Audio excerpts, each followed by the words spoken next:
Major funding for KPBS Evening Edition has been made possible in part by Bill Howe Family of Companies, providing San Diego with plumbing, heating and air, restoration, flood and remodeling services for over 40 years. Call 1-800-BILL-HOWE or visit billhowe.com. And by the Conrad Prebys Foundation, Darlene Marcos Shiley, and by the following.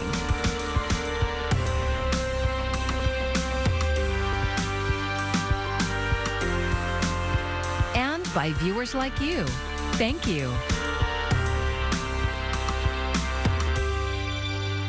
It's an old problem, but maybe a new sheriff will bring a different approach. Thank you for joining us. I'm Maya Trabulsi. San Diego County Sheriff Kelly Martinez says she will meet with families of people who have died in local jails. KPBS reporter Kitty Alvarado says the problem now is the way those meetings would be held.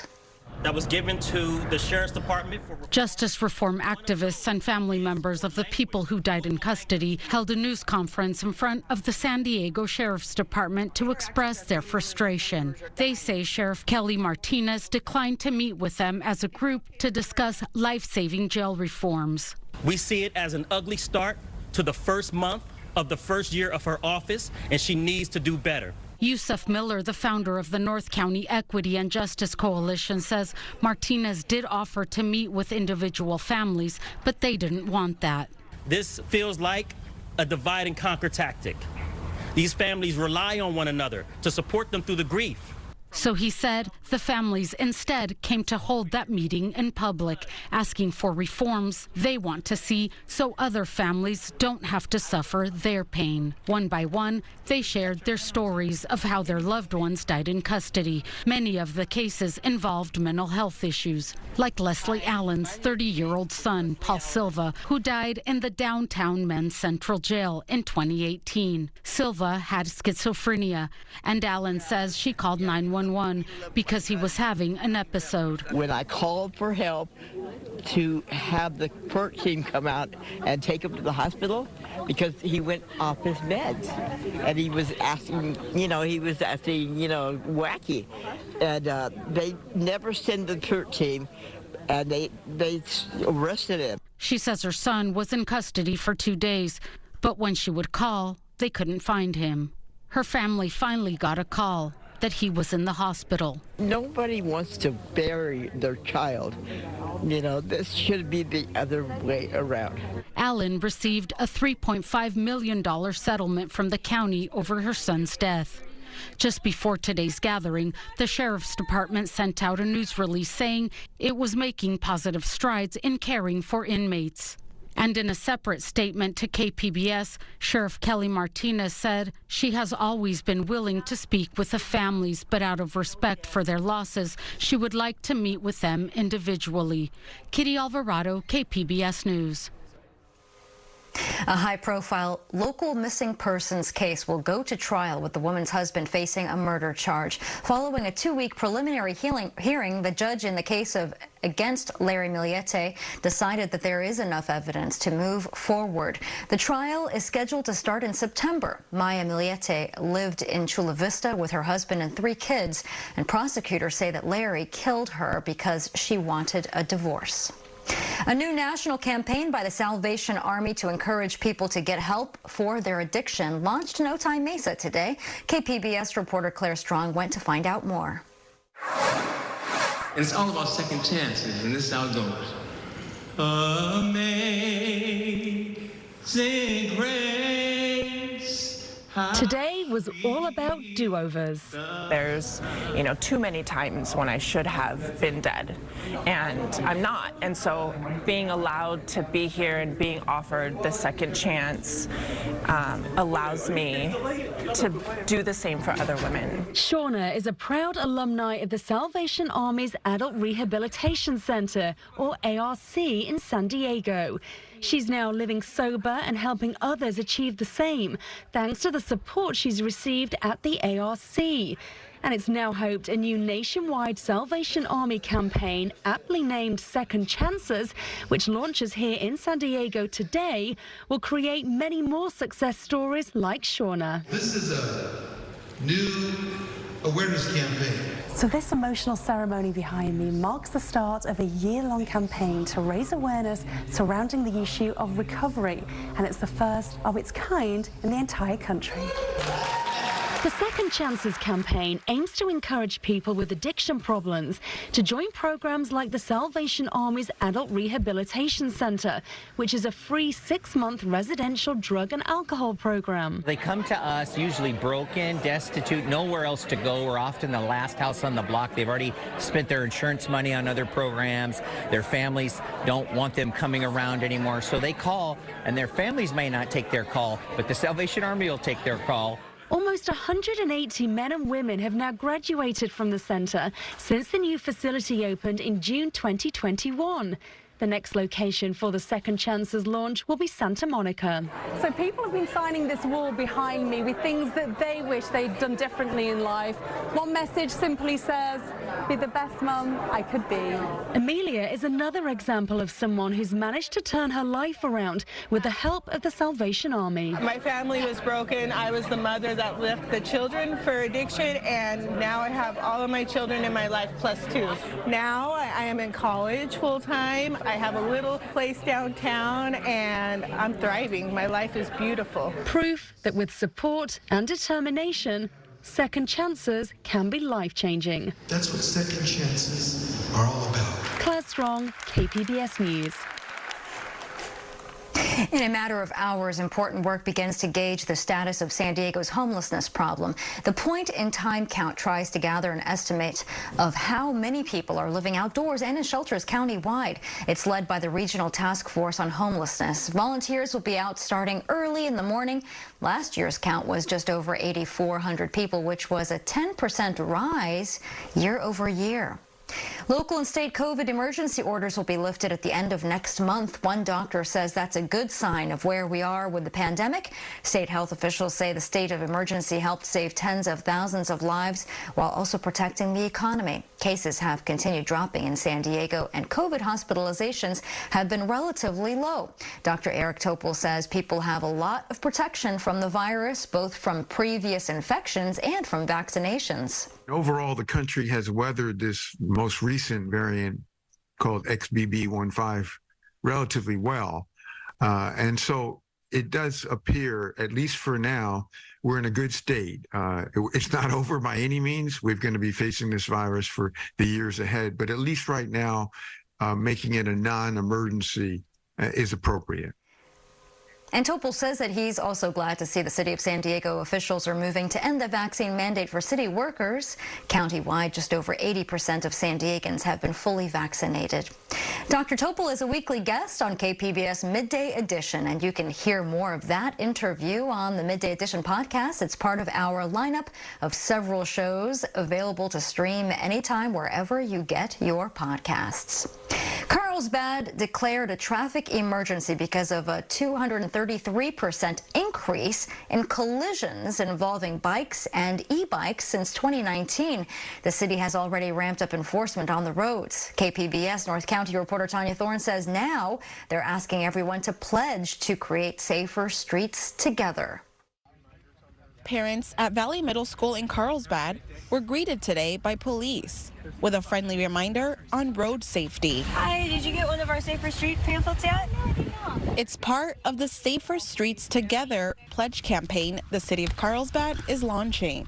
The pledge comes after the city declared a local emergency last year due to the increase in collisions involving bikes and e-bikes.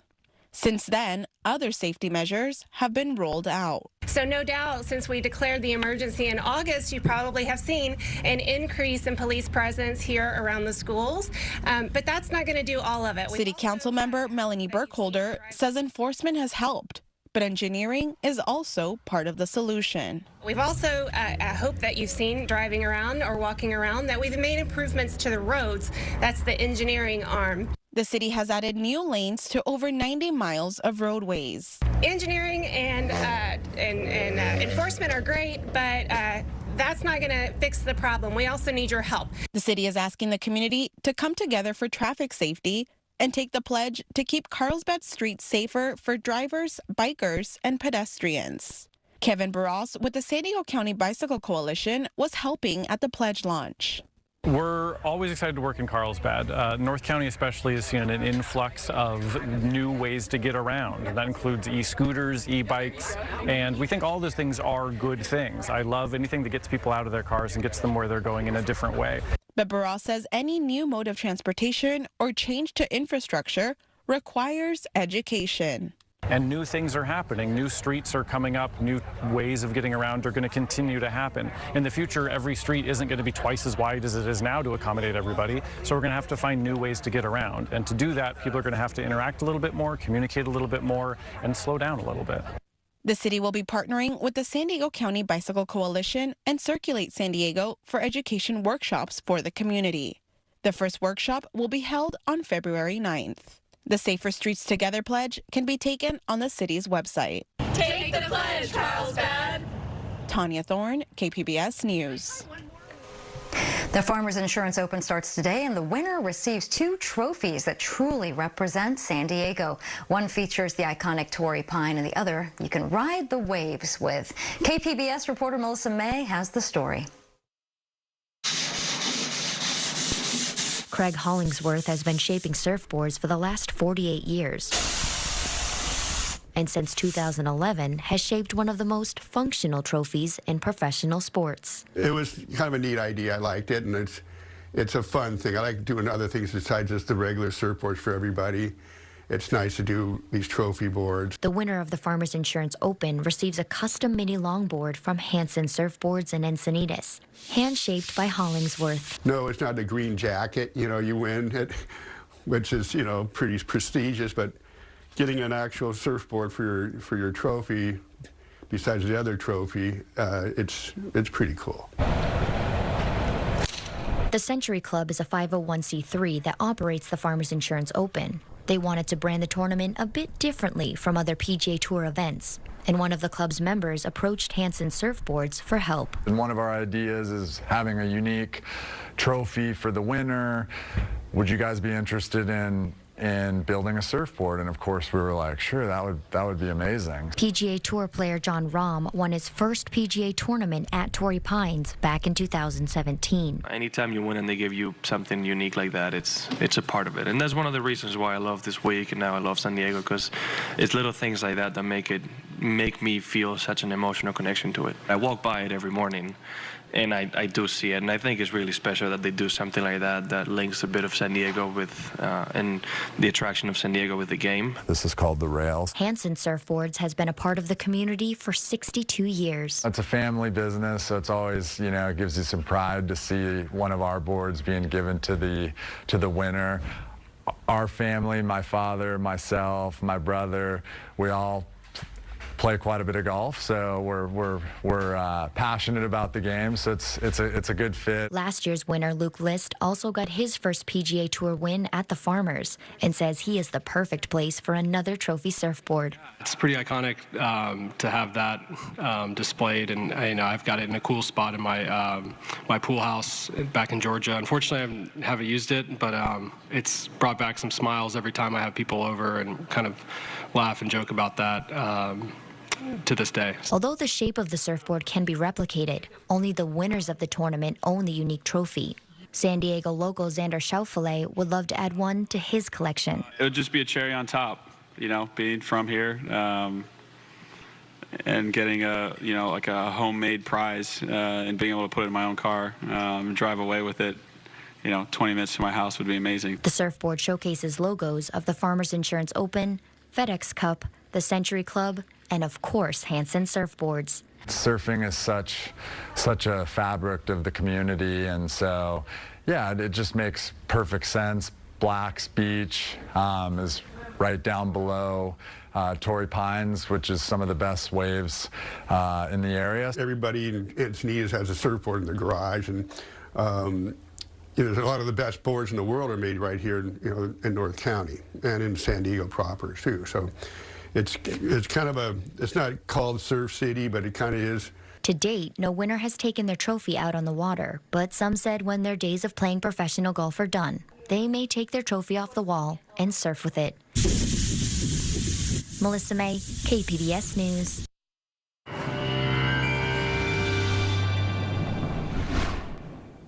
Our top story will be the wind. Winds on the increase here from tonight into tomorrow. Looks like a significant Santa Ana wind event. And we'll have clear skies with our offshore flow. Temperatures a little bit milder. But over the weekend, a cold storm approaches. It won't be very moist, but it'll be a colder storm than what we've seen. So the mountains will eventually see some snow. Taking a look at the near term, wind is the big concern. High wind warnings are widespread and wind advisories right to the coast. Secure loose objects. And if you are traveling, there could be debris on the roadways. We think the winds could gust 50 to 75 miles an hour, perhaps even some higher gusts in the mountains. And see the potential there for downed trees and branches. Dangerous crosswinds if you are on the highways. Tonight, we'll have clear skies in the city. 47 degrees, the forecast low. Looking around the area, the wind's starting to pick up. Temperatures pretty chilly in the mountains in the 20s, and we'll see lower 40s Ramona, mid-40s El Cajon. Looking at the future satellite and radar with our offshore flow, you can see how the skies will be clear. As we take a look at tomorrow's weather, Oceanside hits a high of 70. El Cajon at 67, so you can see some mild conditions will be with us, the strong offshore flow. Friday, the winds will be lighter, and we'll see the cool air retreating too. So here's a look at the extended forecast, mild, but cooling off over the weekend. Showers return on Sunday. Inland areas, strong winds and mild, and then over the weekend, much cooler with those showers on Sunday. And as we head our way into the mountains, could see some snow in the air here with strong winds Sunday night and into Monday. And in the deserts, we'll see a change in the weather here too. It turns cooler, and there'll be a few showers by Monday. And for KPBS News, I'm meteorologist Mark Mancuso. A new report finds that pesticide use is expected to increase and become more hazardous as the climate warms. KPBS environment reporter Eric Anderson has the details. Climate change is widely expected to put additional pressure on agriculture.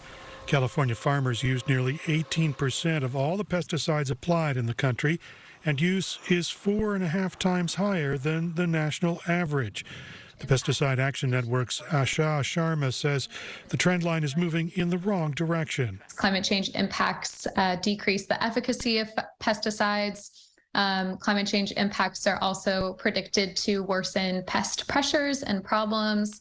And at the same time, climate change is supposed to negatively impact crop health. It doesn't help that the majority of synthetic pesticides are made from fossil fuel derivatives, and some pesticides, like food fumigant sulfuryl fluoride, are greenhouse gases themselves.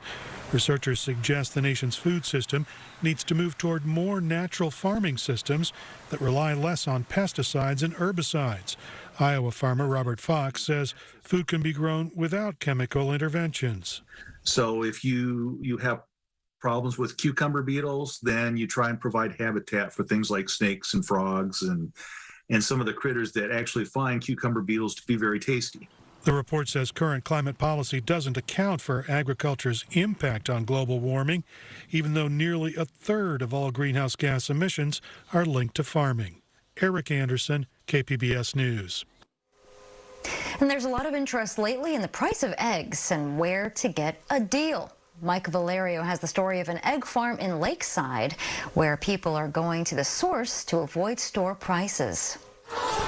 If you're waiting for egg prices to come crashing down, good luck. The prices we pay are still rising to record highs, like the eggs bound for your kitchen on this Egg-levator.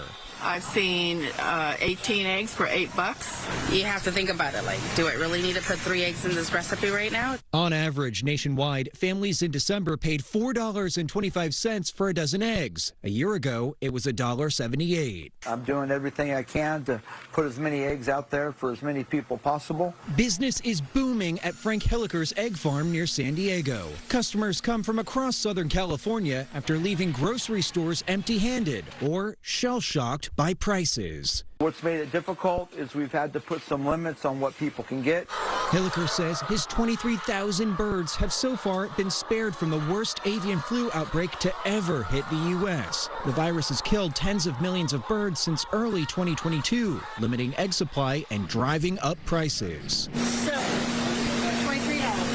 Hilliker says business is a delicate balance. He aims to keep customers coming back by selling a dozen eggs, for instance, 25 cents lower than the national average. Thank you so much. But the pressures are growing.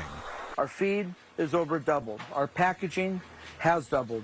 Fuel's up 50%. The key question for the year ahead. Frank, do you see prices coming down anytime soon? I see prices coming down a little, but I don't know exactly how much. The market's been falling.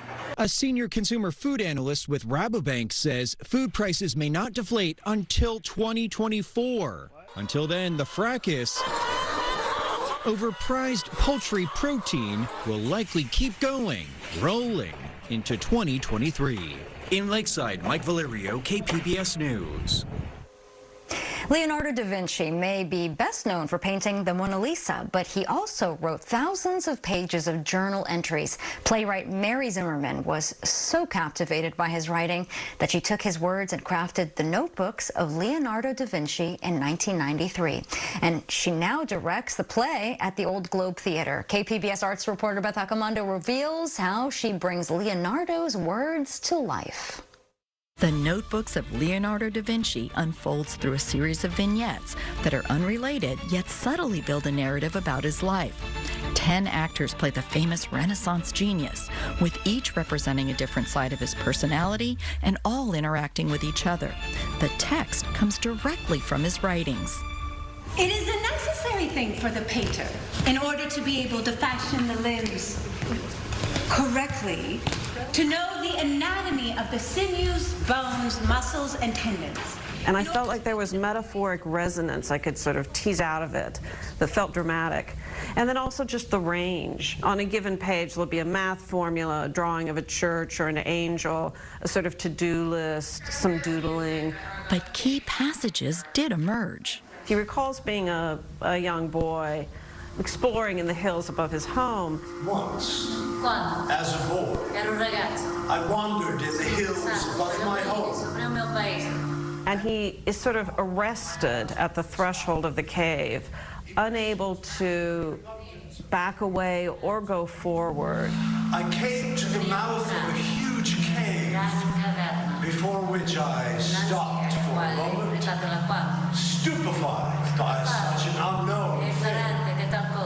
And I've read that when people are recounting a trauma or a really dramatic thing in their life, they'll often approach the key moment and then keep backing up. So they'll say, like, well, he came in the room and I remember there was a dog barking, there was light through the window. Like, they'll start adding detail to back up from the moment of saying what happened.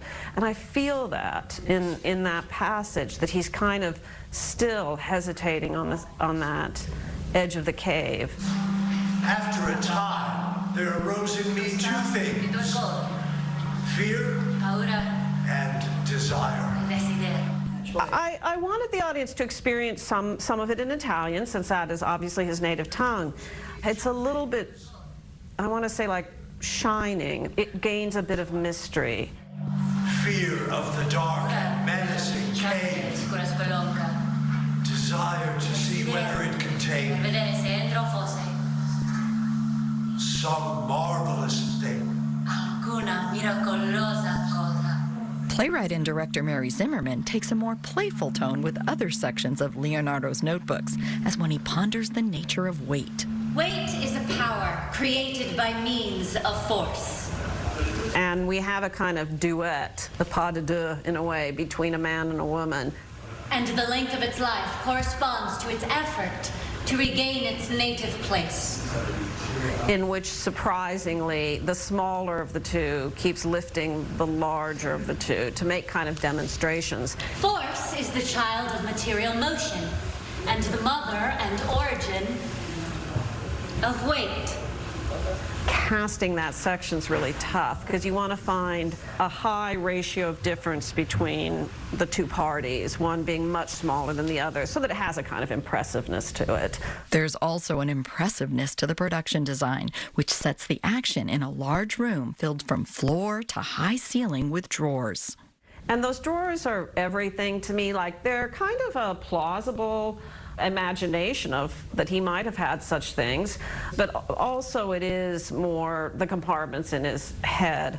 And each of those drawers has a little label, and all of the props, the whole play comes from those drawers. And Zimmerman wants to make what's inside those drawers and inside Leonardo's head accessible to everyone.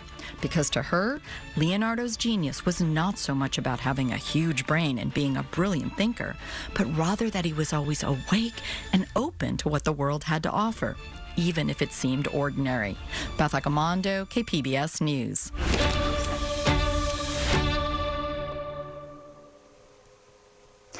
One of the creative forces behind Sesame Street has passed away. Lloyd Morissette was 93 years old, and his death was announced by the Sesame Workshop, which he co-founded in 1968.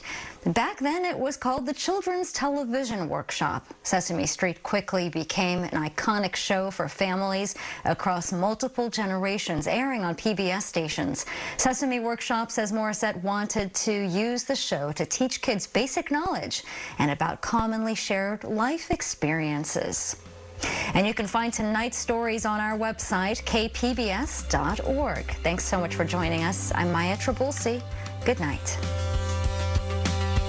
Major funding for KPBS Evening Edition has been made possible in part by Bill Howe Family of Companies, providing San Diego with plumbing, heating and air, restoration, flood and remodeling services for over 40 years.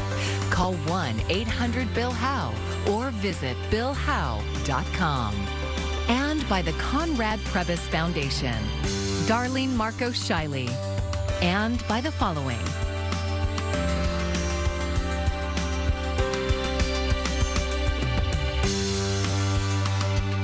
and by viewers like you.